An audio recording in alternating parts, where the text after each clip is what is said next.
ओम श्री गणेशाय नमः। ओम श्री परमात्मने नमः। ओम नमो भगवते वासुदेवाय। श्री हरिवंश पुराण 49वां अध्याय।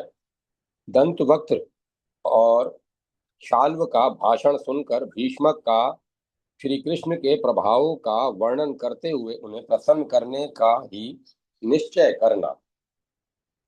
वैशंपायन जी कहते हैं, जन्मे जय महामना सुनित के ऐसा कहने पर पुरुष देश के वीर राजा दंतवक्त्र ने भाषण देना आरंभ किया। दंतवक्त्र बोला, राजाओं, यहाँ मगध राज ने और राजा सुनित ने जो कुछ कहा है उसे मैं युक्ति संगत मानता हूँ, क्योंकि उनका प्रवचन हम लोगों के लिए हितकर है। मैं न तो विद्वेष के कारण, न अहंकारवादी होने के कारण और न अपनी विजय की अभिलाषा रखने के ही कारण अपना आप दोनों के अमृतमय वचनों को सदोष बता रहा हूँ। इस राजसभा में कौन ऐसा पुरुष है जो इस प्रकार समुद्र के समान अत्यंत आघात एवं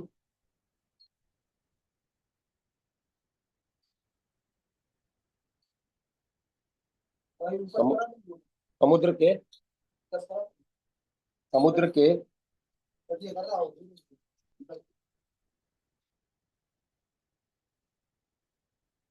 परंतु इस राजसभा में कौन ऐसा पुरुष है जो इस प्रकार समुद्र के समान अत्यंत अगाध और एवं नीति शास्त्र के अनुकूल सर्वगुण संपन्न बात कह सके। परंतु आप लोगों को एक कर्तव्य याद दिलाने के लिए मैं जो कुछ कहता हूँ, मेरी यह बात सुन लीजिए। नरेश्वरों, यदि वसुदेव नंदन भगवान श्री कृष्ण यहाँ पधारे हैं तो इसमें आश्चर्य की क्या बात है। जैसे हम सब लोग यहाँ आए हैं, उसी तरह श्री कृष्ण भी चले आए हैं। इसमें क्या दोष है और क्या गुण। हम सब लोगों के आगमन का एक उद्देश्य है, राजकन्या की प्राप्ति। हम लोगों ने एक साथ मिलकर आपस में एकता स्थापित करके जो गोमंत पर्वत पर घेरा डाल रखा था, उस दशा में यदि वहां युद्ध हुआ तो उसे आप लोग दोष कैसे बता रहे हैं। राजन वीर बलराम और श्री कृष्ण कंस को मोह में डालने के लिए वनवास कर रहे थे, वृंदावन के किनारे रहते थे। परंतु देव ऋषि नारद के कहने से उन दोनों भाई बलराम और श्री कृष्ण को कंस ने उनका वध करने के लिए बुलवाया और कुवलयापिड़ हाथी के द्वारा आक्रमण कराकर उन दोनों वीरों के क्रोध को उद्दीप्त किया। उस दशा में वे दोनों उस हाथी को मारकर समुद्र के समान विशाल रंगशाला में प्रविष्ट हुए। फिर उन्होंने अपने बाहुबल का आश्रय लेकर मुर्दे के समान बैठे हुए मथुरा नरेश को यदि उसके साथियों सहित मार डाला तो इसमें उनके द्वारा क्या दोष बन गया। राजन, इसी तरह कंस का वध करके यदि श्री कृष्ण और बलराम ने हम वयोवृद्ध नरेशों के साथ विरोध किया और उस दशा में यदि हम सब लोगों ने वहां पहुंचकर मथुरापुरी पर घेरा डाल दिया तो उसमें भी क्या दोष था। हमारी सेना का महान बल देखकर बलराम और कृष्ण डर गए और अपने नगर तथा सेना को छोड़कर दोनों भाई गोमंत पर्वत पर चले गए। तत्पश्चात हम सम्रांगण में युद्ध करने वाले योद्धाओं ने उन्हें मार डालने के लिए वहां भी धावा किया। वे दोनों अभी जवान नहीं हुए थे और रणभूमि में पैदल ही लड़ते थे, इसीलिए हमने हाथी घोड़े रथ और पैदल सैनिकों की चतुरंगनी सेना द्वारा उनके साथ युद्ध नहीं किया, अपितु क्षत्रिय धर्म के अनुसार गोमंत पर्वत पर घेरा डालकर उसमें आग लगा दी थी। हम सभी क्षत्रिय पुंगव यह समझते थे कि ये दोनों उद्दंड तपस्वी बालक दावानल के मुख में पड़कर सीख जाएंगे, अपने किए का फल पा जाएंगे। ऐसी दशा में उन दोनों भाइयों ने यदि प्रतिशोधात्मक युद्ध किया तो हम जनार्दन को इस तरह दोष क्या दें। उन्होंने जो कुछ किया ठीक ही किया। श्री कृष्ण से वैर रखने पर हम लोग जहां जहां जाएंगे वहीं वहीं कलह हो सकता है। अतः राजाओं, आज से हम श्री कृष्ण के साथ प्रेम बढ़ाने का प्रयत्न करेंगे। इस कुंडिनपुर में श्री कृष्ण युद्ध के लिए नहीं आए हैं। यदि राजकन्या के निमित्त ही उनका आगमन हुआ है, तब किसके साथ युद्ध करेंगे? वे कोई प्राकृत मनुष्य नहीं है, इस मृत्यु लोक में श्रेष्ठ पुरुष है। देवलोक वासी देवताओं में भी सर्वश्रेष्ठ पुरुषोत्तम है। वे देवताओं के भी कर्ता हैं और विशेषतः संपूर्ण लोकों के सृष्टा भी वे ही हैं। उनकी बुद्धि गवारों जैसी नहीं है। उनके मन में न ईर्ष्या है न मात्सर्य है। ये न तो कठोर हैं न दुर्बल हैं और न रोग शोक से पीड़ित ही हैं। ये तो सदा शरणागतों का दुख दूर करते रहते हैं। ये श्री कृष्ण साक्षात भगवान विष्णु तथा देवताओं के भी देवता हैं। इस समय वे अपने छद्म रूप को प्रकाशित करने के लिए गरुड़ के द्वारा यहाँ पधारे हैं। श्री कृष्ण शत्रुओं का विनाश करने के लिए नाना प्रकार के अस्त्र शस्त्रों के साथ यात्रा करते हैं, परंतु उनकी इस यात्रा को वैसा न समझो। इस यात्रा इस समय तो ये श्री हरि भोज वृष्णि अंधक आदि यादवेंद्रों के साथ यहाँ प्रीति बढ़ाने के लिए ही आए हैं। अतः नरेश्वरों, हम सब लोग यहाँ महात्मा केशव को अर्घ्य और आचमन आदि देकर उनका आतिथ्य सत्कार करेंगे। इस प्रकार संधि करके हम लोग श्री कृष्ण के साथ उद्वेग भय और चिंता से रहित होकर निवास करेंगे। बुद्धिमान दंत वक्त का यह वचन सुनकर वक्ताओं में श्रेष्ठ शाल्व ने उन नरेश से कहा। शाल्व बोला, राजाओं, यदि ऐसी बात है तो क्या हम लोग श्री कृष्ण के भय से अब अपने अस्त्र शस्त्र नीचे डालकर निहत्थे हो जाएं? संधि करने के हेतु से तो यही पता लगता है कि सब नरेश श्री कृष्ण के भय से कांप रहे हैं। अपने बल की निंदा करके दूसरे की स्तुति करने से क्या प्रयोजन? क्षत्रिय धर्म में स्थित रहने वाले नरेशों का यह धर्म नहीं है। जो महान राजवंशों में उत्पन्न होकर अपने कुल की कीर्ति बढ़ाने वाले हैं, उन राजाओं की बुद्धि में ऐसे कायरतापूर्ण विचार का उदय कैसे हो सकता है? मैं जानता हूँ श्री कृष्ण समस्त अमरेश्वरों के स्वामी आदि देव सनातन पुरुष हैं। नारायण ही उनके महान आश्चर्य स्वरूप हैं। लोक में अजय वैकुंठ धाम के अधिपति चराचर गुरु पापहारी विश्व वंदित भगवान विष्णु ही पृथ्वी का भार उतारने, कंसराज को मारने तथा हमारा विनाश और संपूर्ण लोकों की रक्षा करने के लिए देवकी के गर्भ से प्रकट हुए हैं। अपने अंश सहित भगवान विष्णु के इस पूर्ण अवतार में जो जो कार्य होने वाला है वह सब मैं अच्छी तरह जानता हूँ। अतः भूमि पालों, हम लोग इन भगवान विष्णु के साथ अनुपम संग्राम करके इनकी चक्राग्नि से दग्ध हो यमलोक में जा पहुंचेंगे। राजेंद्र गण, मैं इस तत्व को जानता हूँ कि काल से ही आयु क्षीण होती है। जब तक काल न आया हो कोई नहीं मारता और काल आ जाने पर कोई जीवित नहीं रहता। अपने मन में ऐसा दृढ़ निश्चय रखकर कभी किसी से भय नहीं रखना चाहिए। वे ही योग वेता भगवान विष्णु दैत्य राजों की तपस्या क्षीण हुई देख यथा समय उनका संहार करते हैं। उन्हीं देव देवेश्वर ने महाबली विरोचन कुमार बलि को, जो किसी के हाथ से मारे जाने वाले नहीं हैं, बांधकर उन्हें पाताल लोक का निवासी बना दिया है। नरेश्वरों, भगवान विष्णु की ऐसी ही चेष्टा हुआ करती है। अतः आप लोगों का युद्ध के लिए विचार करना उचित है। श्री कृष्ण का यहाँ आना युद्ध के लिए नहीं हुआ है, अतः आप लोगों का युद्ध के लिए विचार करना अनुचित है। श्री कृष्ण का यहाँ आना युद्ध के लिए नहीं हुआ है। राजकन्या जिस किसी का भी वरण करेगी उसी की पत्नी होगी, इसमें झगड़े की कौन सी बात है। राजाओं से सदा अटल प्रीति बनी रहनी चाहिए, राजाओं में सदा अटल प्रीति बनी रहनी चाहिए। वैशंपायन जी कहते हैं, जन्मे जय, उन बुद्धिशाली नरेशों के इस प्रकार कहने पर भी राजा भीष्मक अपने पुत्र के कारण कुछ बोल न सके।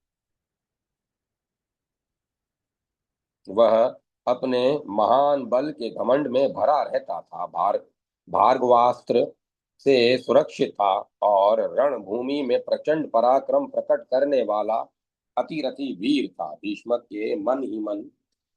ने मन ही मन अपने उस पुत्र का चिंतन करके इस प्रकार कहा। भीष्मक बोले, मेरा पुत्र सदा बल के घमंड में भरा रहने वाला और अभिमानी है। वह श्री कृष्ण और उनके प्रभाव को सहन नहीं कर पाता है तथा युद्ध में किसी से डरता नहीं है। इसमें संदेह नहीं कि श्री कृष्ण की भुजाओं के बल से कन्या का अपहरण होगा। उस अवसर पर महापुरुष के साथ महान विग्रह एवं युद्ध होकर ही रहेगा। उस अवस्था में श्री कृष्ण से द्वेष रखने वाला मेरा अभिमानी पुत्र कैसे जीवित रह सकता है। अतः मैं श्री कृष्ण के हाथ से यहाँ अपने पुत्र की रक्षा होती नहीं दिखाई देती। अतः मुझे श्री कृष्ण के हाथ से यहाँ अपने पुत्र की रक्षा होती नहीं दिखाई देती। कन्या के लिए पितरों का आनंद बढ़ाने वाले अपने ज्येष्ठ पुत्र को केशव के साथ और केशव को अपने पुत्र के साथ युद्ध करने का अवसर कैसे दूंगा। रुक्मी का मनोभाव मूढ़ता से रुक्मी का मनोभाव मूढ़ता से भरा हुआ है।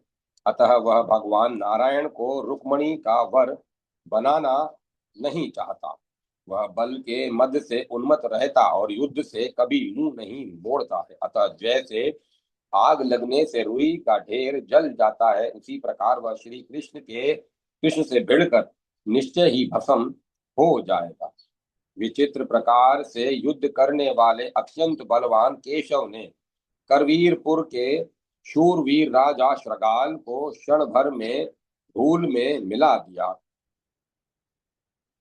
जब बलवानों में श्रीमान केशव वृंदावन में रहते थे, उस समय उन्होंने गोवर्धन पर्वत को उठाकर 7 दिनों तक उसे एक ही हाथ से धारण कर रखा था। उसके उनके उस दुष्कर कर्म को याद करके मेरा हृदय अत्यंत शिथिल हो जाता है। उस समय देवताओं के साथ व्रतासुर विनाशक शचीपति इंद्र ने सहसा गिरिराज पर गोवर्धन पर आकर श्री कृष्ण का गौओं के इंद्र के पद पर अभिषेक किया और उन्हें उपेंद्र कहकर पुकारा। यमुना के कुंड में निवास करने वाले घोर कालिय नाग अपनी विषाग्नि से प्रज्वलित हो काल और अंत के समान प्रीति प्रतीत होता था, किंतु इन श्री कृष्ण ने उनका भी जिस प्रकार दमन किया वह सबको विदित है। पराक्रमी केशी नामक दानव घोड़े का शरीर धारण करके रहता था। उसको जीतना देवताओं के लिए भी अत्यंत कठिन था, परंतु इन भगवान वासुदेव ने उसको भी मार डाला। उन्होंने समुद्र में चीरकाल से नष्ट हुए सांदीपनि के पुत्र को पंचजन्य दैत्य का वध करके यमलोक से ला दिया था। गोमंत पर्वत पर जो महान युद्ध हुआ था, उसमें बहुत से राजाओं द्वारा ये दोनों भाई घिर गए थे, परंतु वसुदेव के उन दोनों महापराक्रमी पुत्रों ने हाथी घोड़े तथा रथों का संहार रूप अत्यंत भया भयदायक पराक्रम कर दिखाया।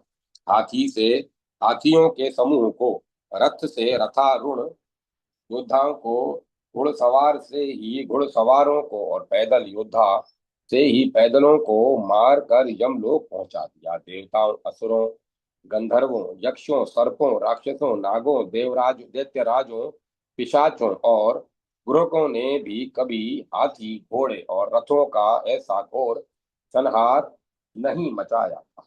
उस संग्राम को बारंबार याद करके मेरा मन शिथिल होता जा रहा है। मैंने पहले कभी भूतल पर सुरश्रेष्ठ भगवान वसुदेव को छोड़कर दूसरे किसी वैसे मनुष्य का होना न तो देखा है और न सुना ही है। महाबाहु राजा दंतवक्त्र ठीक कहते हैं। हम पहले महापराक्रमी श्री कृष्ण को सांत्वना द्वारा शांत करके फिर जैसा उचित हो वैसा करें। वैशंपायन जी कहते हैं, जन्मेजय, इस प्रकार मन ही मन अपने बलाबल का निश्चय करके राजा भीष्मक ने भगवान श्री कृष्ण को प्रसन्न करने के लिए उनके पास जाने का विचार किया। बहुत से नीतिशाली विद्वान मंत्रियों के साथ विचार करते हुए राजा भीष्मक उन रात में सो गए, तब सवेरा होने के समय सूतों, मागधों और बंदियों के मुख से स्तुति एवं मंगल पाठ सुनकर जगे। जब रात बीतने पर प्रभात काल आया, तब सब नरेश पूर्वान काल में नित्य कर्म पूर्ण करके अपने अपने विश्राम भवनों में बैठे। राजाओं ने अपनी ओर से जिन जिन राजकुमारों को विदर्भपुरी में भेजा था, उन्होंने लौटकर अपने अपने राजाओं के पास एकांत में जाकर वहां का समाचार निवेदन किया। श्री कृष्ण के अभिषेक का समाचार सुनकर कुछ नरेश तो बहुत ही प्रसन्न हुए, कुछ लोग अत्यंत दीन भयभीत हो गए और दूसरे राजा उदासीन तटस्थ बने रहे। इस प्रकार श्री कृष्ण के अभिषेक से चालित हुई मनुष्यों, हाथियों और घोड़ों से भरी हुई वह सेना तीन भागों में बट गई और महासागर के समान विशुद्ध हो उठी। राजाओं में श्रेष्ठ भीष्मक उन नरेशों में भेद हुआ देखकर एवं स्वयं अपने ही किए हुए अचिंत्य अपराध का विचार करके मन ही मन चिंता से दग्ध होते हुए उन नरदेवों के समाज में उन्हें समझाने के लिए गए।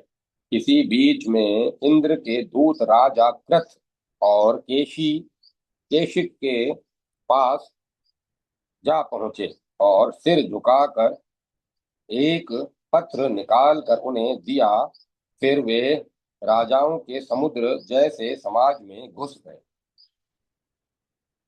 इस प्रकार श्री महाभारत के खिल्ल भाग हरिवंश के अंतर्गत विष्णु पर्व में रुक्मणी स्वयंवर विषयक 49वां अध्याय पूरा हुआ। जय माता सरस्वती। जय मां सरस्वती।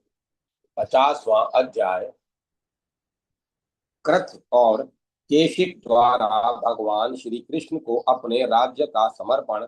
देवराज इंद्र के आदेश से सब नरेशों द्वारा भगवान का राजेंद्र के पद पर अभिषेक तथा भगवान का सबको आश्वासन देना। जन्मेजय ने पूछा, मुने, जो देवताओं के लिए भी दुर्जय था, उस पराक्रमी कंस का वध करके भगवान श्री कृष्ण स्वयं न तो राज्य पर अभिषिक्त हुए और न राजा के आसन पर ही बैठे, इसका क्या कारण है? भगवान श्री कृष्ण कुंडिनपुर में कन्या के लिए आए थे, परंतु वहां भी वे निमंत्रित अतिथि नहीं बनाए गए थे।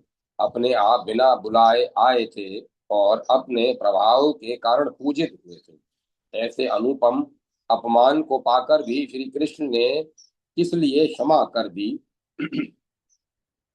विंता के पुत्र गरुड़ भी तो महान बल और पराक्रम से संपन्न है, उन्होंने भी किस कारण की अपेक्षा से क्षमा भाव धारण कर लिया?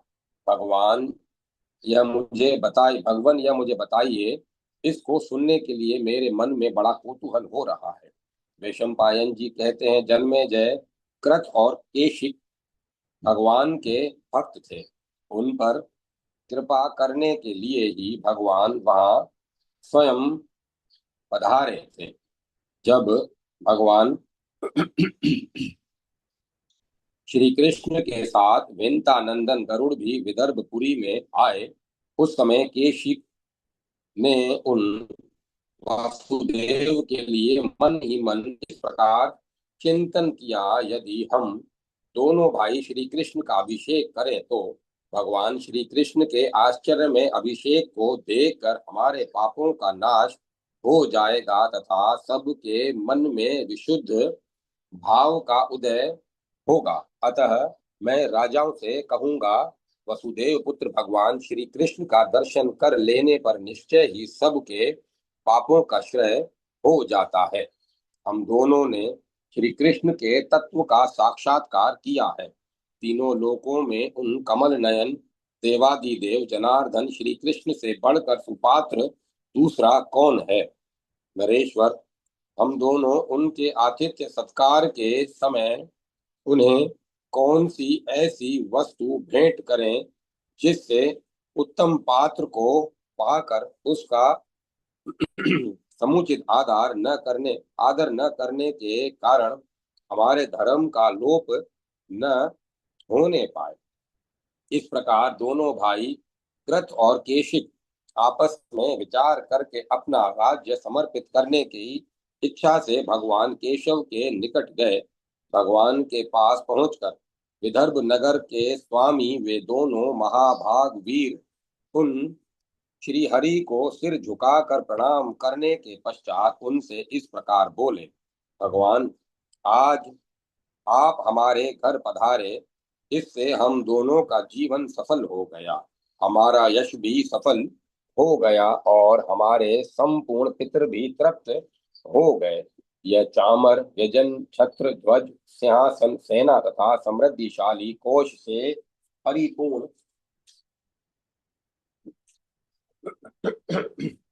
यह पुरी हम दोनों भाइयों के साथ आपकी सेवा में समर्पित है। हम सब आपके हैं। महाबाहो, आप उपेंद्र हैं, साक्षात देवेंद्र ने आपका अभिषेक किया है। हम भी इस राज्य पर आपका अभिषेक करते हैं, सारा राज्य आपको दे रहे हैं। हम दोनों ने जो आपका अभिषेक रूप कार्य कर दिया है उसे बहुत से भूपाल अथवा स्वयं राजा जरासंध भी अन्यथा नहीं कर सकता। मगध देश का अधिपति महातेजस्वी राजा जरासंध आपका शत्रु है। उसे उसने आपके विरुद्ध होकर राजाओं को अभय प्रदान किया है। वह प्रतिदिन आपके संबंध में इस तरह की बातें किया करता है। कोई भी सिंहासन श्री कृष्ण के बैठने योग्य नहीं है, क्योंकि इस पर मर्दाभिषिक्त नरेश ही बैठ सकते हैं। इनका कोई नगर या राजधानी भी नहीं है। अतः राजा देवकी नंदन श्री कृष्ण राजाओं के इस समाज में सिंहासन पर कैसे बैठेंगे। श्री कृष्ण भी महापराक्रमी अभिमानी और महातेजस्वी हैं। वे कन्या के लिए इस स्वयंवर में कदापि नहीं पधारेंगे। जब राजा लोग अपने सिंहासनों पर बैठे होंगे उस समय वहां महातेजस्वी श्री कृष्ण नीच आसनों पर कैसे बैठेंगे। इस प्रकार पूछे जाने पर राजा अपनी बात सुनकर भीष्मक ने उसकी बात सुनकर हम दोनों के साथ सलाह और कलह की शांति के लिए उन्होंने आपके विश्राम के लिए इस उत्तम भवन का निर्माण कराया है। प्रभु, आप देवताओं के भी आदि देव हैं। समस्त संसार आपके चरणों में मस्तक झुकाता है। आप मृत्यु लोक में इस मानव जगत के राजा ही नहीं, राजेंद्र बनकर रहिए, जिससे नरेंद्रों के समुदाय में आसन का संकट, सिंहासन पर बैठने के प्रश्न को लेकर विवाद उपस्थित न हो। महातेजस्वी गोविंद, विदर्भ नगर में इन राजाओं की राजेंद्रता को आप विचलित कर दीजिए और कल प्रातः काल रंगभूमि में एक उज्जवल सिंहासन पर विराजमान होइए। आज आप शास्त्रीय विधि के अनुसार अपने आप को अधिवासित राज्याभिषेक के पूर्वांग संस्कार से संपन्न कीजिए। फिर कल मैं ऐसा प्रयत्न करूंगा जिससे देवराज इंद्र के आदेश से सब राजा आपके अभिषेक के लिए यहाँ पधारेंगे। ऐसा कहकर वीर कृत और केशिक ने दोनों हाथ जोड़कर सुरश्रेष्ठ श्री कृष्ण को प्रणाम किया और राजाओं से भरे हुए रंग स्थल में देवराज इंद्र का वह आदेश पत्र भेजा। महातेजस्वी केशिक ने देवदूत के वचन को, जैसा कि ब्रज वज्रधारी इंद्र ने उसके द्वारा कहलाया था, स्वयं लिखकर राजाओं को सुनाया तथा इंद्र के आदेश पत्र को भी पढ़ा। केशिक दोनों राजाओं, आप सब लोगों को यह निवेदित है कि अपनी महिमा से कभी च्युत न होने वाले भगवान श्री हरि गरुड़ के साथ अतिथि रूप से विदर्भपुरी में पधारे हैं। उन्हें आया देख यह उत्तम पात्र है, ऐसा सोचकर राजा कृत ने भगवान वासुदेव को धर्म के लिए अपना सारा राज्य समर्पित कर दिया। फिर मेरे भाई कृत ने भगवान से कहा, प्रभो, यह सिंहासन आपकी सेवा में समर्पित है, इस पर बैठिए। उनके इतना कहते ही किसी आकाशचारी दिव्य प्राणी ने, जिसका शरीर दिखाई नहीं देता था, यह बात कही। देवदूत बोला, नरेश्वर, जिस पर दूसरे लोग बैठ चुके हैं, ऐसा सिंहासन तुम्हें श्री कृष्ण के लिए देना उचित नहीं है। उनके लिए तो यह संपूर्ण रत्नों से विभूषित दिव्य सिंहासन प्रस्तुत है, जो जाम्बू नद नामक स्वर्ण का बना हुआ और परम उज्जवल है। साक्षात विश्वकर्मा ने इसका निर्माण किया है। यह सिंह के चिन्ह से चिन्हित है। देवराज इंद्र ने इस यह आसन देवराज इंद्र ने आसन भगवान के लिए भेजा है। समस्त चराचर प्राणी जिनके चरणों में मस्तक झुकाते हैं, वे देवेश्वर श्री कृष्ण, भगवान श्री कृष्ण जब इस पर बैठ जाएं, तब तुम लोग बहुत से राजाओं के साथ रहकर इनका राजेंद्र के पद पर अभिषेक करो। इस कुंडनपुर में राजकन्या की प्राप्ति के लिए जो जो नरेश पधारे हैं, उसमें से जो कोई भी इनके अभिषेक में न आएगा, तो वह इनका वध्य होगा। वे 8 अक्षय कलश हैं, जो निधियों के अंश से उत्पन्न हुए हैं। ये राजाधिराज महात्मा नरेश कुबेर के कलश दिव्य कलश हैं, जो स्वर्ण और रत्नों से संपन्न हैं। इनके आभूषण और आसन भी दिव्य हैं। ये कलश श्री कृष्ण का राजेंद्र पद पर अभिषेक करने के लिए राजाओं के साथ आ रहे हैं। नरेश्वरों, यह मैंने आप लोगों से इंद्र का संदेश सुनाया है, अतः आप लोग इस लिखित आज्ञा पत्र के द्वारा सब राजाओं को बुलाकर भगवान श्री कृष्ण का अभिषेक करें। केशिक ने कहा, ऐसी प्रेरणा देकर तथा श्री कृष्ण के लिए प्रातःकालीन सूर्य के समान कांतिमान सिंहासन समर्पित करके वह आकाश में स्थित हुआ देवदूत स्वर्गलोक को चला गया। इसीलिए मैं आप लोगों को श्री कृष्ण का अभिषेक करने के लिए प्रेरित कर रहा हूँ। आप में से जो लोग यहाँ पधारे हैं, उन सब के लिए साक्षात इंद्र के द्वारा दी गई इस आज्ञा का उल्लंघन करना अत्यंत कठिन एवं भयंकर है। आकाश से 8 कलशों द्वारा श्री कृष्ण का स्वयं ही अभिषेक होगा। यह अद्भुत दृश्य पृथ्वी पर सर्वथा दुर्लभ है। आप लोगों को भी यह दर्शनीय उत्सव अवश्य देखना चाहिए। इस आश्चर्यजनक दृश्य को देखकर हम सब लोगों का पाप निश्चय ही दूर हो जाएगा। श्रेष्ठ नरपतियों, आप लोग देवादिदेव विष्णु स्वरूप श्री कृष्ण को नहलाने के लिए आइए। उनसे भय न कीजिए। हमने आप लोगों के लिए जनार्दन से संधि कर ली है। भगवान श्री कृष्ण समस्त नरेशों को अभय दान कर रहे हैं। हमने श्री कृष्ण के स्वरूप को अच्छी तरह देख और समझ लिया है। आप लोगों के प्रति उनका भाव सर्वथा शुद्ध है।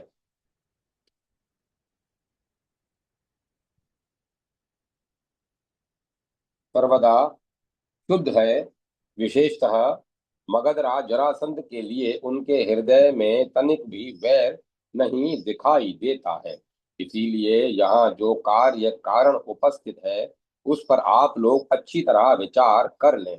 वैशंपायन जी कहते हैं, जन्मेजय ऐसी बात सुनकर वे राजा शाप के भय से पीड़ित हो नाना प्रकार की चिंताएं करने लगे। इतने में ही उन राजेंद्रों ने महात्मा केशव के निमित्त पुनः आकाशवाणी सुनी। देवराज के शासन से किसी अदृश्य व्यक्ति ने मेघ के समान गंभीर ध्वनि से आकाश को पूर्ण करते हुए इस प्रकार कहा। चित्रांगद बोला, त्रिलोकीनाथ इंद्र प्रजा पालन के लिए तुम सब राजाओं का हित चाहते हुए तुम्हें इस प्रकार आज्ञा दे रहे हैं।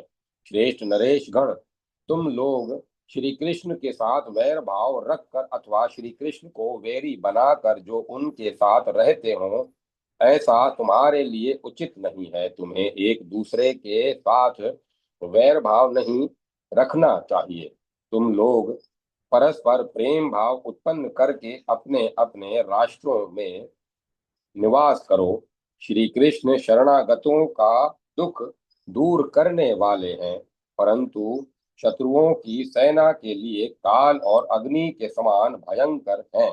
तुम लोग इनके साथ प्रेम भाव रखकर निश्चिंत एवं प्रसन्न रहो। साधारण मनुष्यों के लिए राजा ही देवता हैं, राजाओं के लिए देवता ही आराध्य देव हैं। राज देवताओं के लिए देवता इंद्र हैं और इंद्र के भी देवता भगवान श्री कृष्ण हैं। ये भगवान विष्णु देव देवताओं के भी देवता हैं। ये केशव ही मनुष्य लोक में मानव रूप में अवतीर्ण हुए हैं। समस्त लोकों में देवता दानव और मनुष्य इन्हें कभी जीत नहीं सकते। कार्तिकेय के साथ साक्षात भगवान त्रिशूलधारी शंकर के लिए भी ये अजय है।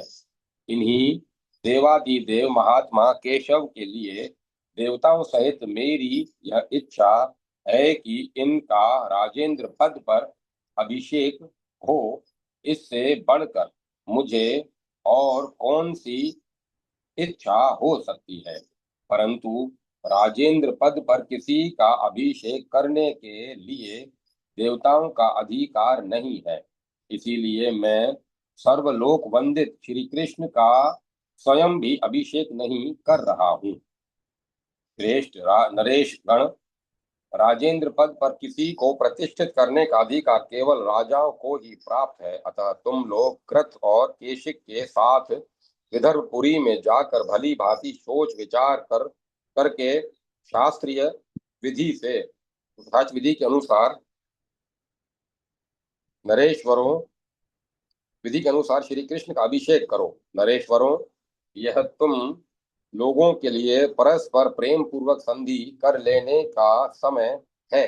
इसीलिए तुम्हें समझने के लिए मैं देवताओं की ओर से दूत बनकर भेजा गया हूँ।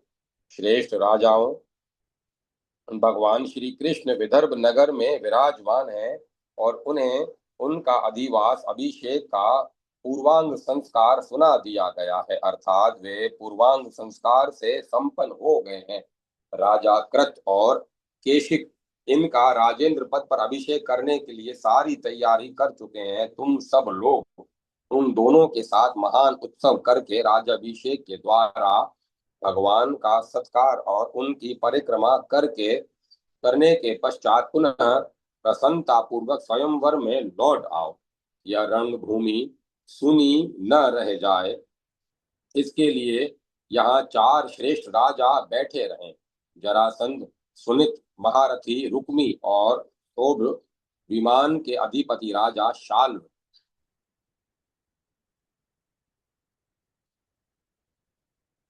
वैशंपायन जी कहते हैं, इस प्रकार चित्रांगद के द्वारा कही गई देवेश्वर इंद्र की आज्ञा सुनकर इन सभी श्रेष्ठ नरेशों ने श्री कृष्ण के अभिषेक में जाने का विचार कर लिया। बुद्धिमान नरेश जरासंध ने भी उन्हें जाने की अनुमति दे दी। फिर तो वे राजा भीष्मक को आगे करके अपनी सेनाओं के साथ वहां गए। महाबाहु भीष्मक भी अपनी सेना के साथ दूसरे राजाओं को साथ लिए वे केशिक के भवन में, जहां महाबाहु श्री कृष्ण विराजमान थे गए। उस समय अपने पुत्र के दोष से उनका चित्त चिंता की आग में जल रहा था। भगवान के स्नान के लिए सुंदर सुरमय देव सभा इस भूतल पर उतर आई थी, जो दूर से ही प्रकाशित हो रही थी। वह ध्वजा पताकाओं से अलंकृत थी। उसमें दिव्य रत्नों की प्रभा सब और व्याप्त हो रही थी। दिव्य ध्वजाएं फहराती थी। दिव्य वस्त्रों की पताकाएं उसकी शोभा बढ़ाती थी और दिव्य आभूषणों सजावट की सामग्रियों से वह सभा विभूषित थी। उसमें जगह जगह दिव्य पुष्पों की मालाएं लटक रही थी। दिव्य गंधों से वह सभा सुवासित थी।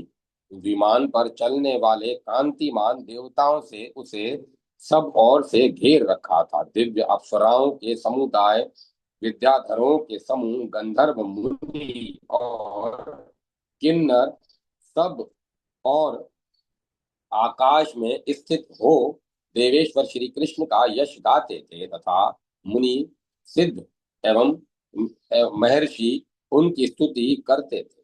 देवताओं की गुंदुबियां आकाश में स्वयं ही बज उठी। आकाश में खड़े हुए देवता सब ओर से बारंबार पंचोनिज विभिन्न वृक्षों के मूल, त्वचा, पत्र, पुष्प और फल, ये पांच योनि अर्थात कारण हैं।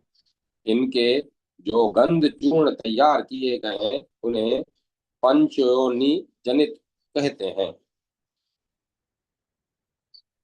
पंचोनि जनित कहते हैं अथवा मंदार, पारिजात, संतान, कल्प वृक्ष और हरि चंदन नामक जो पांच देव वृक्ष हैं, उनसे उनसे प्रकट हुए दिव्य गंध चूर्ण को भी यहाँ पंचयोनि जनित कहा गया है।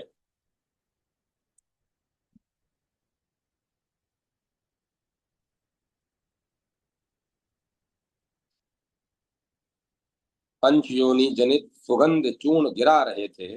देवताओं के साथ शची वल्लभ देवेंद्र स्वयं आकर एक श्रेष्ठ विमान पर आरूढ़ हो आकाश में स्थित थे और सब लोग उन्हें प्रत्यक्ष देख रहे थे। जो आठ लोकपाल थे वे अपनी दिशाओं में स्थित हो सब और भगवान के यश का गान, नृत्य एवं स्तुति करते थे। उनके नृत्य, गान आदि के सम्मिलित शब्द को सुनकर सभी नरेशों के नेत्र आश्चर्य से खिल उठे और उन्होंने उस मंगलमयी दिव्य सभा में प्रवेश किया। उस समय बलवान महाबाहु केशिक समस्त नरेशों के पास जाकर उनका विधि पूर्वक पूजन करके उन सब को भीतर ले आए। जब सुरश्रेष्ठ भगवान को समस्त राजाओं का राजाओं के शुभागमन की सूचना दी गई,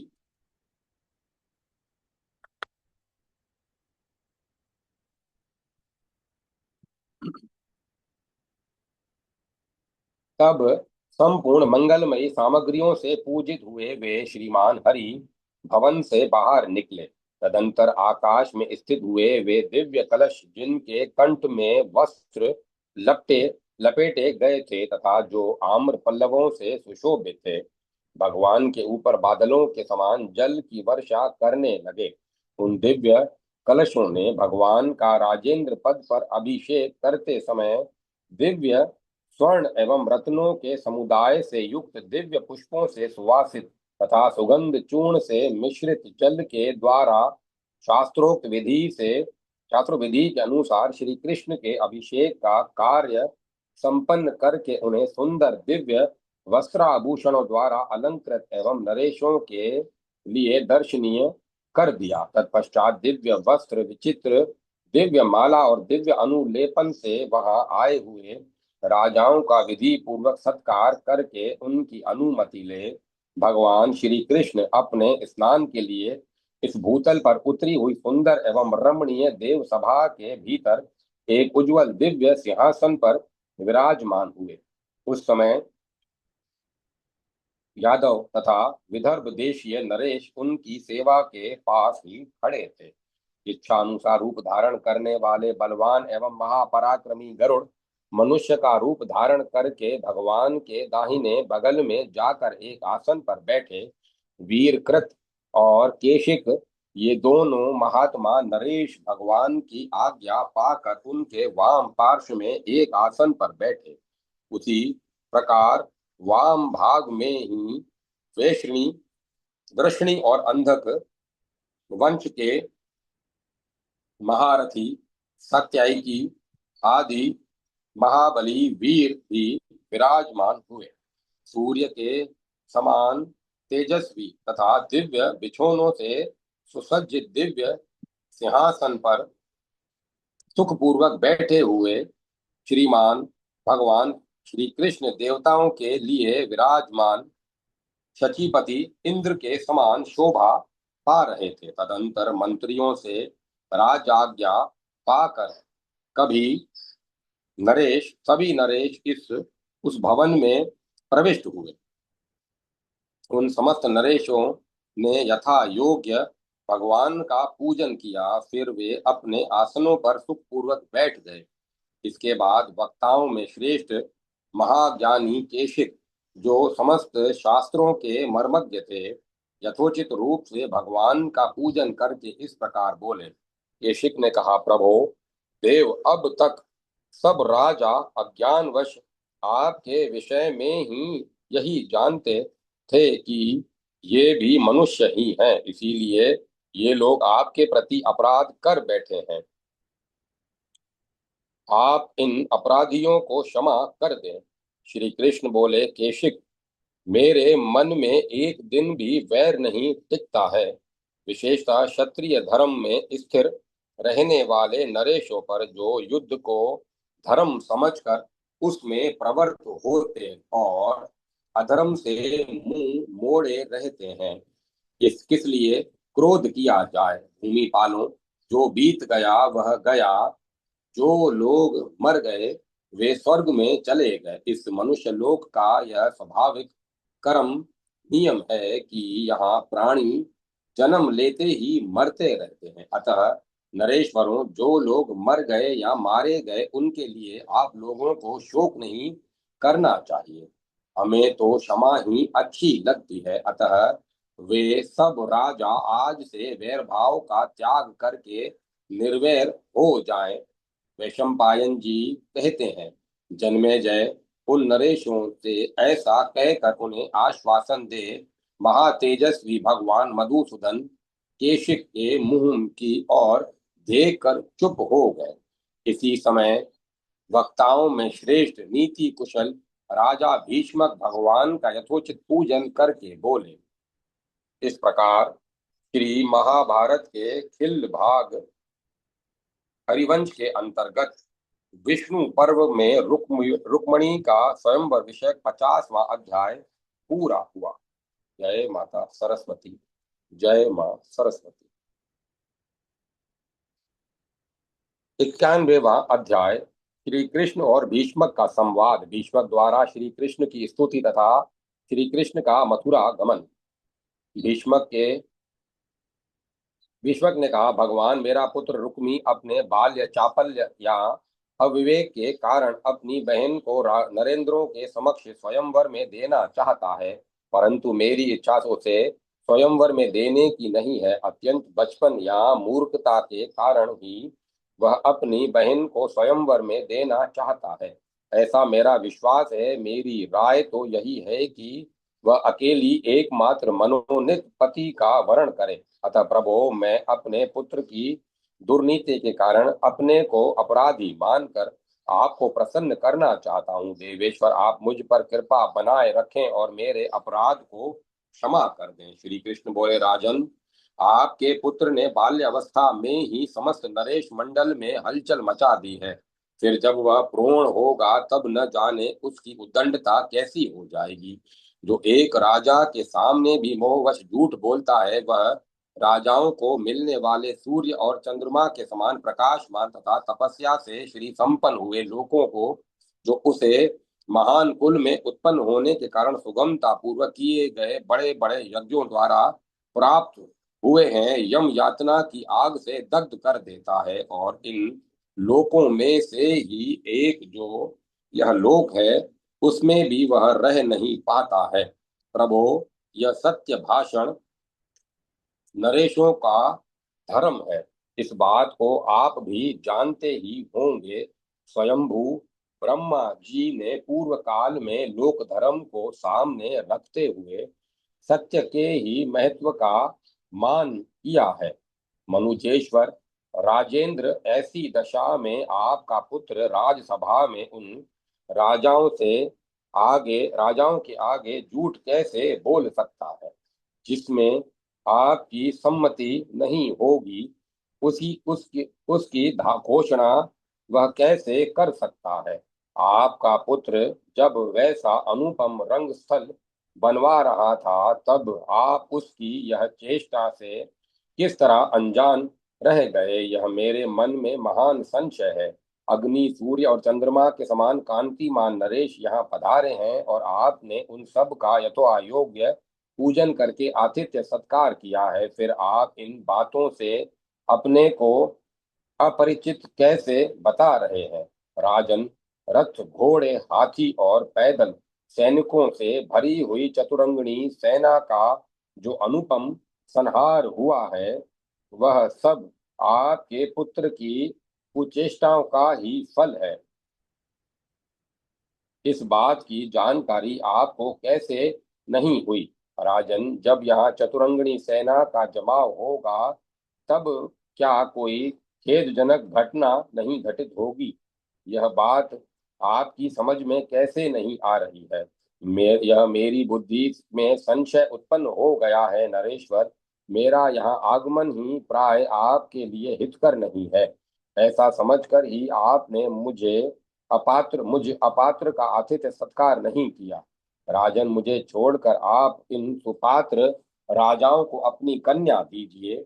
मेरे आ जाने के दोष से आप अपनी कन्या का कौन दान कैसे नहीं करेंगे। कन्या के विवाह में विघ्न डालने वाला मनुष्य नरक की आग में पकाया जाता है, ऐसा मनु आदि धर्मज्ञ नरेशों ने कहा है। प्रजानाथ, इसीलिए मैं रंगभूमि में नहीं आया हूँ। नरदेव, मुझे पहले ही ज्ञात हो गया था कि आपका घर आतिथ्यहीन है। राजन नरेश्वर, मैंने विदर्भ नगर में विश्राम के लिए जो अपनी सेना को ठहरा दिया उसके कारण इसके कारण राजेंद्रों का राजा होकर भी मैं लज्जा से गड़ गया हूँ। क्योंकि यदि मैंने यहाँ विश्राम न किया होता तो मुझे आपके द्वारा सत्कृत न होने का अपमान नहीं सहना पड़ता। इतने पर भी मैंने और गरुड़ ने पूरा पूरा आतिथ्य सत्कार प्राप्त किया है। आप क्योंकि राजा केशिक को अतिथि प्रिय है, हम दोनों यहाँ उसी तरह सुख से रहे हैं जैसे पहले वैकुंठ धाम में रहा करते थे। वैशंपायन जी कहते हैं, जन्मे जय ऐसी ही बातें कहकर जिन्होंने वाग वज्र का प्रहार किया था उन्हीं भगवान श्री कृष्ण को जो अग्नि के समान प्रज्वलित हो रहे थे। राजा भीष्मक ने अपनी मधुर वाणी रूप जल से सींच कर शांत किया। भीष्मक बोले, देवलोकेश्वर, आप मुझ पर प्रसन्न हो। लोक शासक परमेश्वर, मेरी रक्षा कीजिए। मैं अज्ञान रूपी अंधकार से घिरा हुआ हूँ। आप मुझे ज्ञान रूपी नेत्र प्रदान करें। मनुष्य योनि में जन्म लेकर मांस पिंड पर भी दृष्टि रखने के कारण अथवा केवल स्थूलदर्शी होने के कारण हम सम्यक ज्ञान से वंचित हैं। हमारी बुद्धि उल्टी हो गई है, अतः अविचार पूर्वक कर्म करने के कारण हमारे कार्य सिद्ध नहीं हो पाते। आप देवताओं के भी देवता हैं। आपकी शरण में आकर मेरी दृष्टि उत्तम हो जाए और मेरे सारे कर्म ठीक ढंग से संपन्न हो। जैसे प्रधान सेनापति अयोग्य सेना का भी नीति पूर्वक संचालन कर उसे सफल बना देता है, उसी तरह विद्वान पुरुष असंपन्न कर्म को भी यदि वह न्याय युक्त है तो फलदायक बना देते हैं। आपकी शरण में आ जाने के कारण अब मुझे किसी प्रकार का भय नहीं सता रहा है। मैंने जो कार्य सोचा है उसे आप सुनने की कृपा करें। देवेश्वर, मैं स्वयंवर में आए हुए राजाओं को अपनी कन्या देना नहीं चाहता। आप मुझ पर कृपा करें, क्रोध न करें। श्री कृष्ण बोले, महामते नरेश्वर, आप केवल बातें बनाते हैं, इससे क्या होगा? अनग, आप अपनी कन्या किसी को देंगे या नहीं, इस विषय में आपको रोकने वाला कौन है? आप दूसरे को कन्या न दीजिए, मुझे ही दीजिए। यह दोनों प्रकार की बातें मुझे नहीं कहनी चाहिए। रुक्मणी दिव्य रूप धारिणी देवी है, उसकी यह दिव्यता ही उसके साथ मेरे भावी संबंध में कारण है। पूर्व काल में मेरु पर्वत के शिखर पर एकत्र हुए देवताओं ने अपने अपने अंश का भूतल पर उतारा अपने अपने अंश को भूतल पर उतारा था। उस समय ब्रह्मा जी ने लक्ष्मी से कहा, देवी, तुम भी अपने पति के साथ जाओ और मनुष्य लोक में कुंडिनपुर में के भीतर राजा भीष्मक की रानी के गर्भ में से जन्म लो। विपुल श्रोणी इंद्र पर कृपा करके तुम्हें ऐसा करना चाहिए। राजन, इसीलिए मैं आपसे स्वाभाविक बात कह रहा हूँ, इसमें कहीं कृत्रिमता या बनावट नहीं है। इस बात को सुनकर आपकी कन्या रुक्मणी स्वयं ही अपने कर्तव्य का निश्चय करके जो उचित समझेगी उचित समझेगी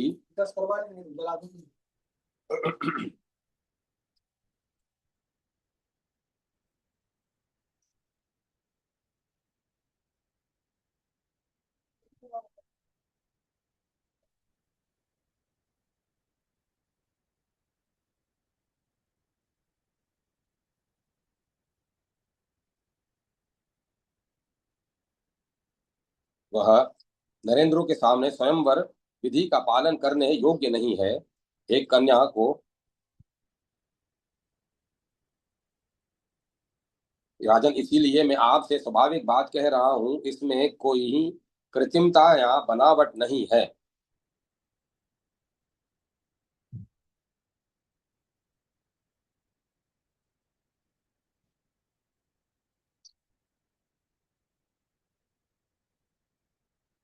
इस बात को सुनकर अब आपकी कन्या रुक्मणी स्वयं ही अपने कर्तव्य का निश्चय करके जो उचित समझेगी वह करेगी, क्योंकि वह साधारण स्त्री नहीं है। यह साक्षात लक्ष्मी है और किसी कारणवश ब्रह्मा जी के कहने से यहाँ प्रकट हुई है। वह नरेंद्रों के सामने स्वयंवर विधि का पालन करने योग्य नहीं है। एक कन्या को एक ही वर के हाथ में देना चाहिए, यही सिद्धांत भूत सुस्थिर धर्म है। राजन, आप उस लक्ष्मी को स्वयंवर में नहीं दे सकते। किसी योग्य वर को देकर धर्म पूर्वक उसके हाथ में उसका दान कर देना ही आपके लिए उचित है। इसीलिए देवराज इंद्र से प्रेरित होकर यह विंता नंदन गरुड़ इस स्वयंवर में विघ्न डालने हेतु कुंडिनपुर में पधारे हैं। मैं राजाओं के इस महान उत्सव को तथा बिना बिना कमल की लक्ष्मी रूपा इस परम सुंदरी राजकन्या को देखने की इच्छा से यहाँ आया था। राजन, पृथ्वीनाथ, आपने जो मेरे सामने यह बात कही कि मेरा अपराध क्षमा करना चाहिए, तो ठीक है, मैं इसे युक्ति संगत मानता हूँ। इसमें दुर्भाव का कोई कारण नहीं है। विभो, इस विषय में तो मैं पहले ही कह चुका हूं कि आपके राज्य में सौम्य रूप से आया हूं, विरोधी रूप से नहीं।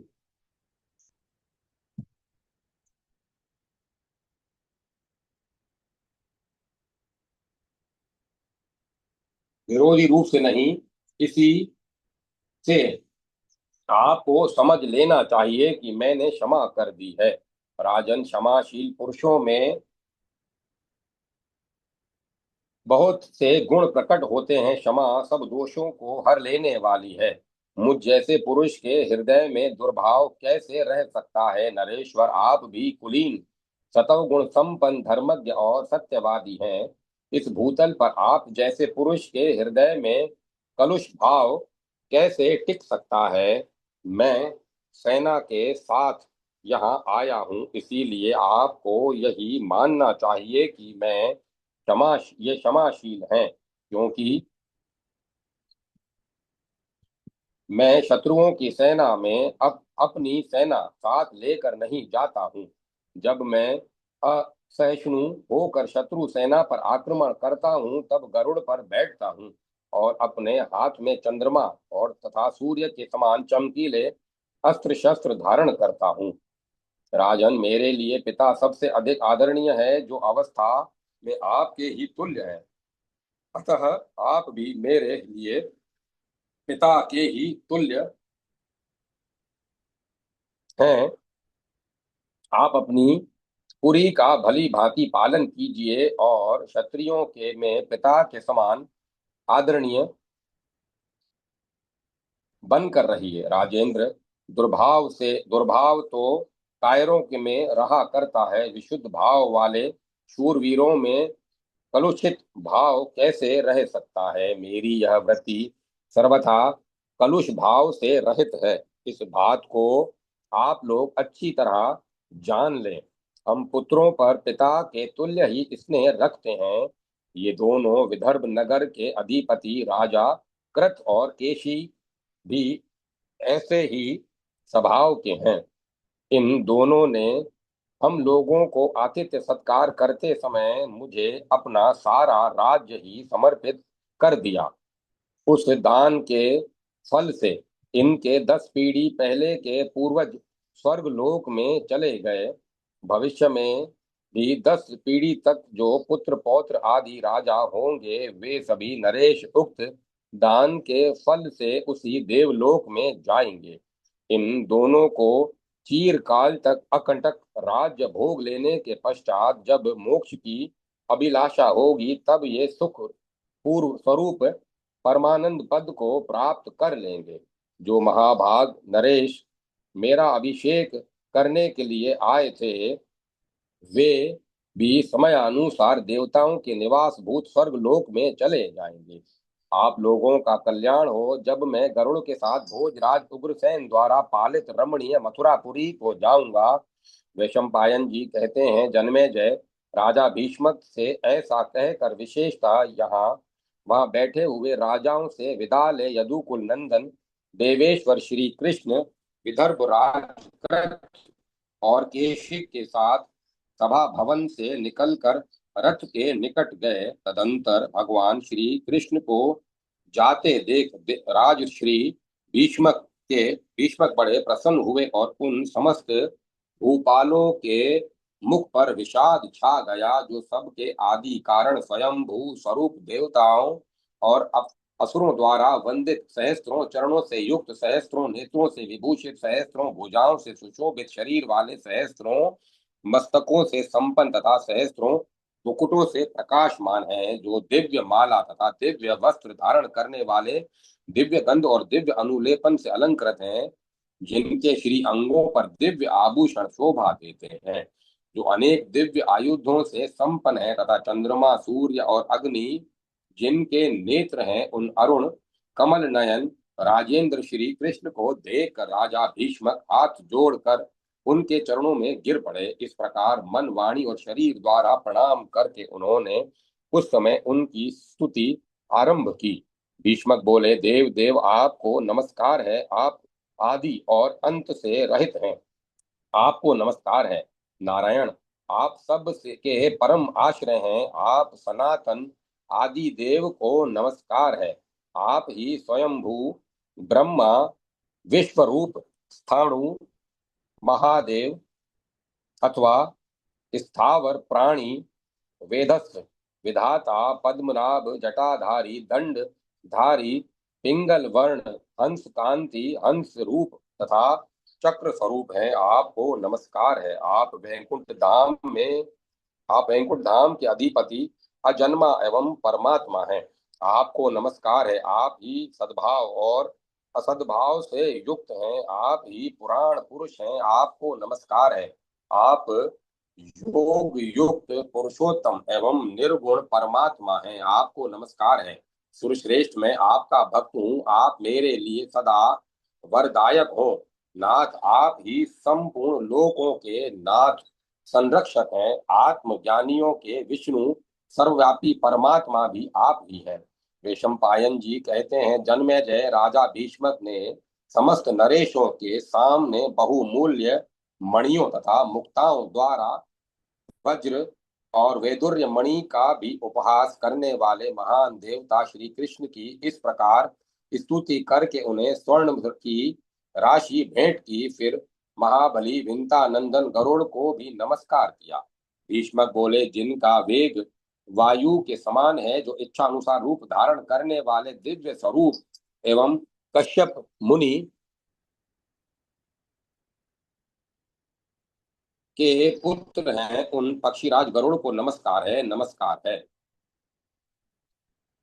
वैशंपायन जी कहते हैं, जन्मेजय इस प्रकार संक्षेप से ही गरुड़ की स्तुति करके उत्तम आभूषणों द्वारा सत्कार करने के पश्चात राजा ने कमल लोचन श्री कृष्ण को विदा किया।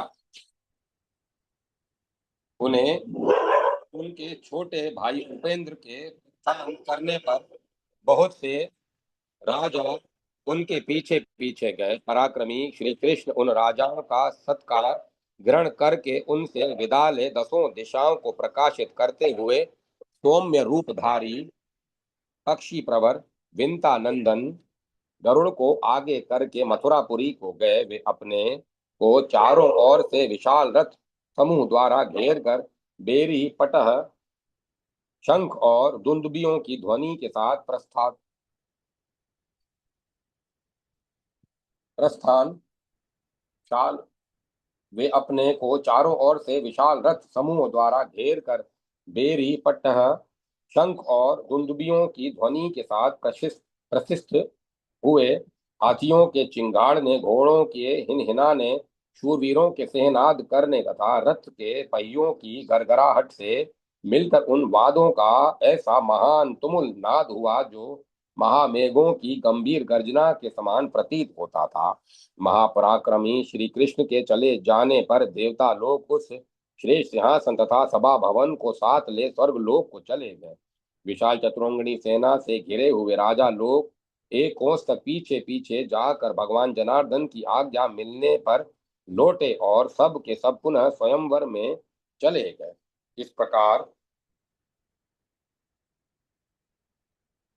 श्री महाभारत के खिल्ड भाग हरिवंश के अंतर्गत विष्णु पर्व में श्री कृष्ण का अभिषेक नामक 51वां अध्याय पूरा हुआ। जय माता सरस्वती। जय मां सरस्वती। अब कथा को विराम दिया जाता है। ओम तत्सत। ओम तत्सत। ओम तत्सत।